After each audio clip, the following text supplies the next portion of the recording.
अस्सलाम वालेकुम 10 क्लास। आज हम पढ़ेंगे टाइप्स ऑफ मैकेनिकल वेव्स। कल हमने वेव का टॉपिक स्टार्ट किया था। वेव दो टाइप की होती हैं, mechanical waves and electromagnetic waves. Mechanical waves ऐसी वेव्स होती हैं जिनको प्रोपोगेट होने के लिए एक मीडियम रिक्वायर्ड होता है, और इलेक्ट्रोमैग्नेटिक वेव्स ऐसी वेव्स थी जिनको ट्रैवल करने के लिए या प्रोपोगेट होने के लिए मीडियम रिक्वायर्ड नहीं होता। आज के टॉपिक का हिस्सा है टाइप्स ऑफ मैकेनिकल वेव्स। कहता है depending upon the direction of displacement of the medium with respect to the direction of propagation of wave, the mechanical wave may be classified as longitudinal waves and transverse waves.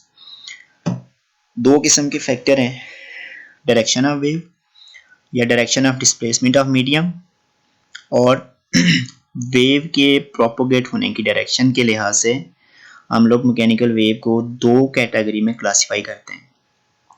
Simply mechanical waves की दो types होती हैं, longitudinal waves and transverse waves.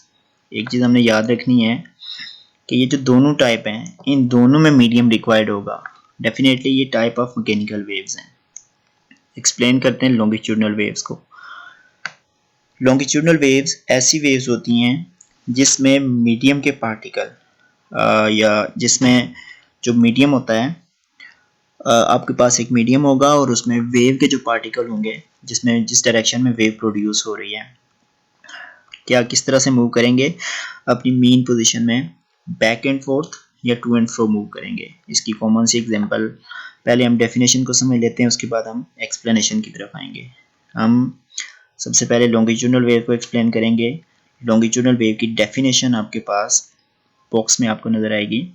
In longitudinal waves the particle of the medium move back and forth along the direction of propagation of wave।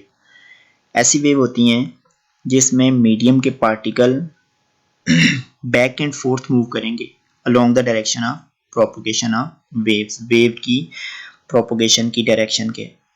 इसकी example spring में एक spring की surface पर पैदा होने वाली वेव्स, अगर हम लोग उसको स्ट्रेच करके छोड़ दें तो ये जो स्लिंग की स्प्रिंग होता है ये अपनी मेन पोजीशन में बैक एंड फोर्थ मूव करेगा। मतलब इसके जो जितने भी पार्टिकल्स हैं वो इसकी सरफेस में पैदा होने वाली वेव्स की डायरेक्शन में बैक एंड फोर्थ मूव करेंगे।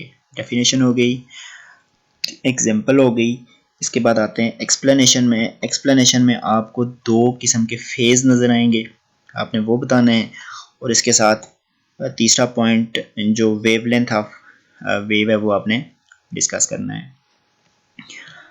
Longitudinal wave can be produced on the spring placed smooth floor on a long bench. Fix one end of the sling spring ridge spot and hold the other end into your hand. Now give it a regular push and pull quickly in the direction of its length. ये example में consider किया जाएगा। Example of longitudinal waves. तीन point हमने पढ़ लिए, एक type of mechanical waves, longitudinal waves की डेफिनेशन और इसकी एग्जाम्पल।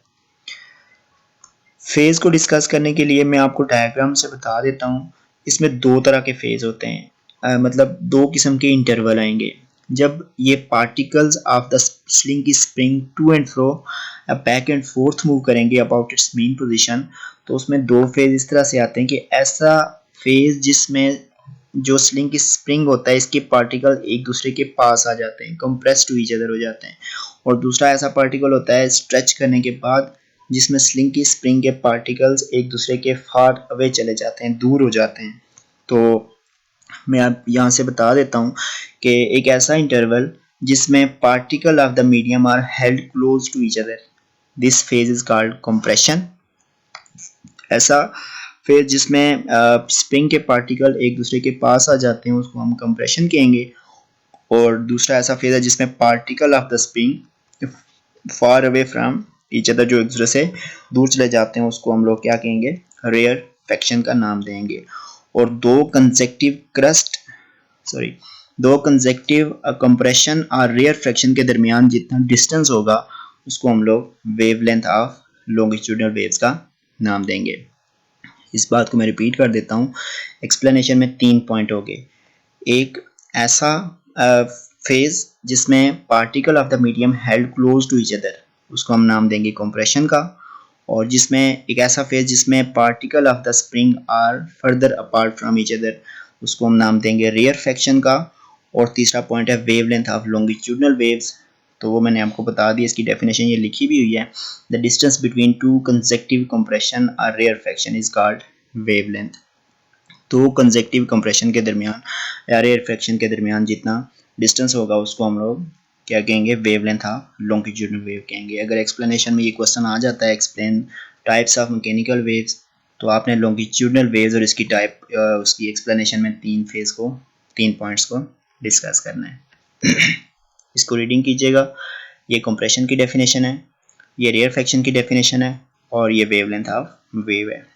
और लास्ट पे इसकी लॉन्गिट्यूडनल वेव की डेफिनेशन है। ये आपने डेफिनेशन लॉन्गिट्यूडनल वेव की फर्स्ट पे लिखनी है, उसके बाद एक्सप्लेन एग्जांपल लिखनी है, और एक्सप्लेनेशन में आपने ये तीनों पॉइंट्स को डिस्कस करना है। सेकंड टाइप है ट्रांसवर्स वेव। ट्रांसवर्स वेव ऐसी वेव्स होती हैं जिसमें मीडियम के पार्टिकल्स होते हैं वो अप एंड डाउन या परपेंडिकुलरली मूव करेंगे in the direction of propagation of waves. Longitudinal waves में क्या था, जिसमें particle of the medium move back and forth थे, और ट्रांसवर्स वेव में क्या हो जाएगा, particle of the medium move करेंगे up and down or perpendicular in the direction of propagation of waves. इतना सा इसमें डिफरेंस है।